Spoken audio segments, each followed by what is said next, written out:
Hello and welcome. Thank you for joining us today at the Viking Tech Network. This is a new series I'm just trying to start up since VTN needed a little bit of direction.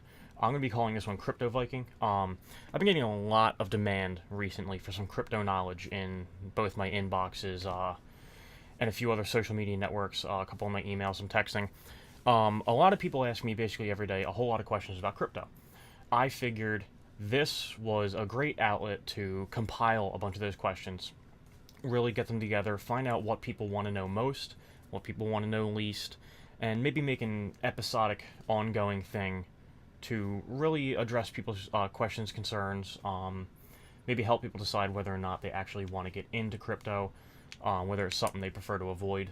Some people are already investors, they already do stocks, they already do other methods, and they want to jump into the crypto market because they've seen recently that Bitcoin hit the $10,000 mark.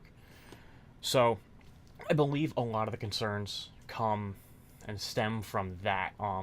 After that $10,000 psychological border was hit, it seems the interest really ramped, and I think this might be the proper time for me to do this, and I've wanted to do this for quite a while.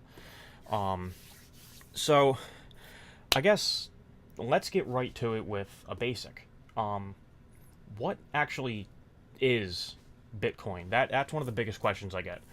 What is it? And usually accompanied by how do I start? Where do I buy them? What do I do with them? I found out a lot of people have like a misdirection of what they actually think Bitcoin is, and that's not a bad thing to say that. It's that it's confusing to start with. So Bitcoin, to start off, is not actually a currency. There's a Bitcoin protocol underneath, and then there's the currency on top. Bitcoin is two things.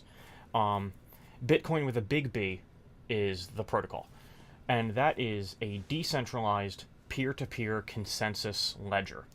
And what that means is peer-to-peer is from person to person, as opposed to having an intermediary in the center instead of having a central bank.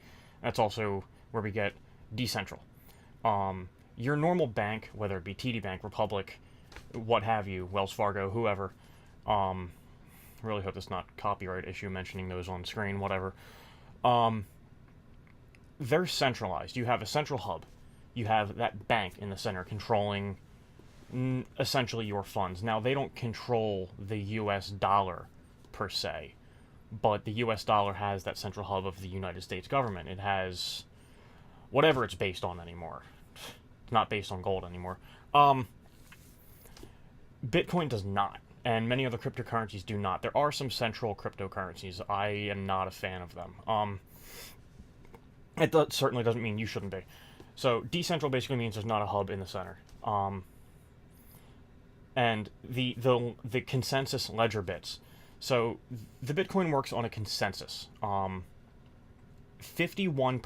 of all computers and nodes on the Bitcoin network have to have something in the ledger, and that's where the control comes from. So if a transaction goes through, it basically it hits all the computers, and whatever 51% of the computers say in their ledger is what's true on the network. It's what the Bitcoin network considers true. So a lot of people consider the Bitcoin network in itself extremely difficult to hack, per se, that in order to make any malicious changes on the Bitcoin ledger, or the blockchain, which is what it's actually called, you have to edit 51% of the computers, or probably 50.00001% of the computers. You have to have majority control. It's a consensus. So that's why a lot of people see Bitcoin as extremely secure. Now, there are a lot of other cryptocurrencies, and a lot of them work in a lot of different ways, but that's basically the general idea of Bitcoin. It's just a decentral, consensus-based list of transactions, and that's what the ledger bit is. It's a list of transactions. There are, so like if I say I want to send Bitcoin to someone else, on the ledger that adds a line of I'm going to send, like, say, a Bitcoin, which now is a lot of money, from one address to another. It'll add that in a line in the ledger. And I'll say that person wants to send that back. That doesn't get rid of that line in the ledger. It adds another one from this person back to me. That's exactly what a ledger is. It's just a list of transactions as they happen. So, all that being said, Bitcoin itself is basically a token or a currency that is transferred or transacted on this network. It is the currency of the blockchain or the Bitcoin network. I shouldn't say blockchain. Every other currency also has a blockchain, but it doesn't mean it's Bitcoin. But the Bitcoin blockchain. So the currency is produced through a process called mining. I'll get into that in another episode. I'm very experienced with mining. I want to have a dedicated episode for that to really get into the nitty-gritty of that, because I get that question as well. How do I start mining? I have a couple concerns that I want to address to people before they really start, and you're not really missing anything. Right now is a bad time to start mining, really, so when this episode comes out, it's not bad that I'm delaying that. I might make that my next episode.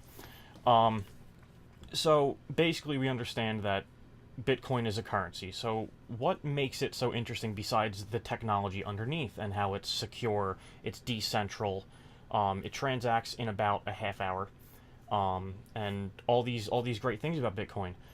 What else is so great about it? Well, Bitcoin is extremely volatile right now in its value.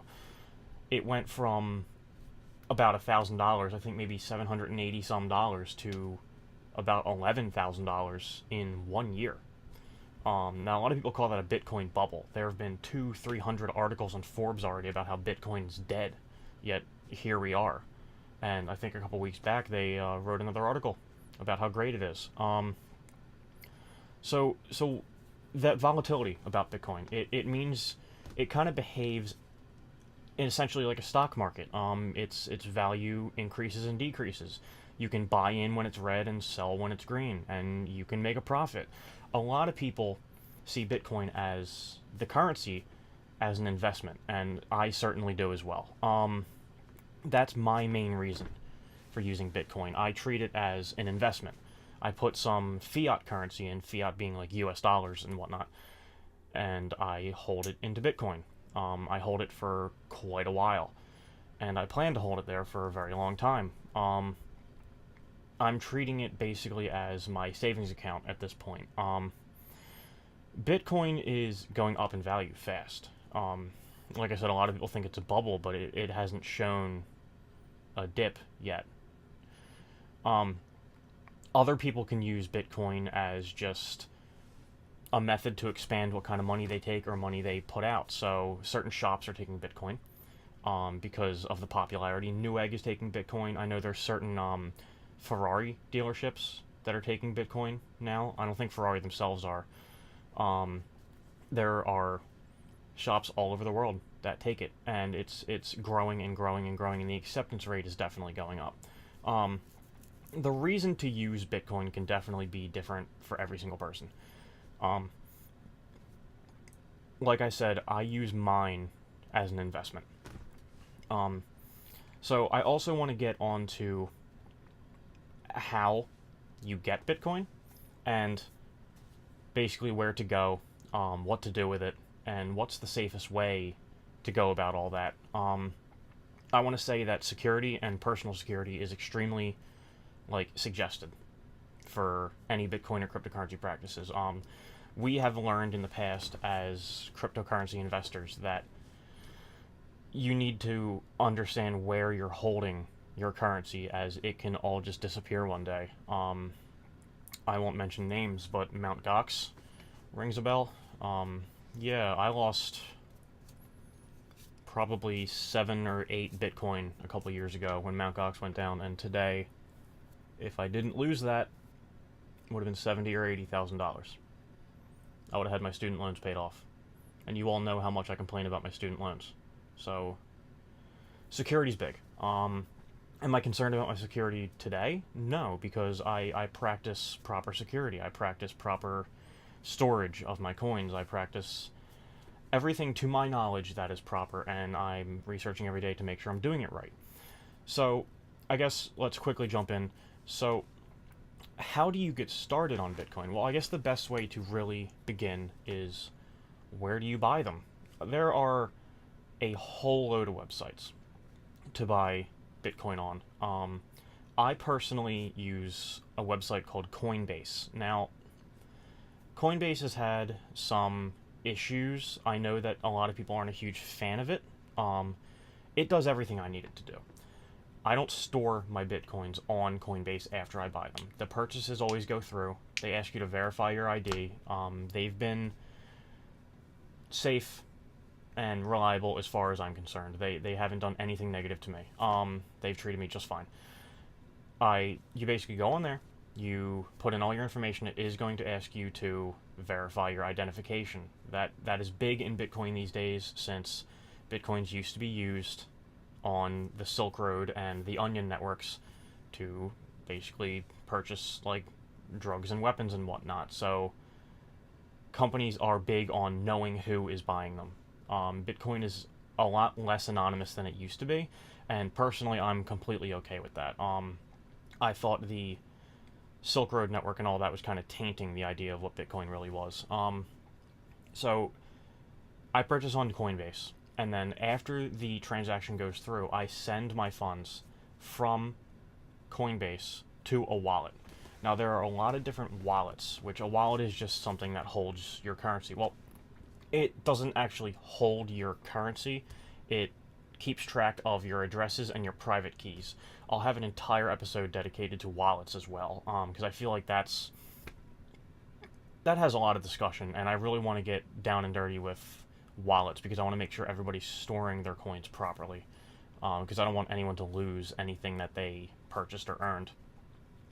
But I use a wallet called Jaxx, and I also use another wallet called Exodus. I'm going to leave links in the description to everything I mentioned in this episode. So far, Coinbase, Jaxx, and Exodus. But yeah, I store my coins in Jaxx when I want convenience, because Jaxx has a phone app. I can carry it around with me, and I can basically scan someone's phone, send them some Bitcoin, some Litecoin, some Ethereum, what have you. Exodus I find to be a little bit more secure than Jaxx and a little less buggy, but it's only for computers, the Windows and Macintosh computers. Then there's also paper wallets, which are probably, in my mind, the most secure option, and they are for, in my opinion, long storage. That's one you want to store away a large sum of money, and you just want it to sit there, and I'm going to get into that. I want to speak about those as well, because that is my preferred option. I've definitely got a few of those myself. I've never had any issues. So I basically just wanted to treat this video as an introductory. What is Bitcoin? How do I get started? Basically, at this point, I'll drop some links in the descriptions, but I want to leave the actual how to use the wallets and all that, and maybe a how-to video with more details for my next episode. So I believe my next episode I'll do actually going through a Bitcoin purchase, sending them to a wallet, and maybe I'll send them some to a paper wallet as well, and I'll do my next episode after that, or a couple after that, I'll do some mining, and not really show how it's done. I'll give the consensus of what is it, how do I do it, where should I go to start, and all of that. So, again, I just wanted this one to be the introductory to the channel and a little bit of discussion. I thank everybody for joining me on this one. I didn't want to get too deep in just yet, but this channel, I want it to be an ongoing thing. And, you know, if you liked it, leave a like, subscribe. You certainly don't have to. Quite honestly, your viewership is enough for me, and that's all I need. I want to teach people the proper way to handle cryptocurrency, because I think there really is something to it. I think it might. I don't think it'll replace the US dollar. I certainly don't think that, at least not at this point in history, but I think it will carve itself a spot in the market, especially with the way things are going. I think it has made itself a spot, and I don't think it's really going anywhere.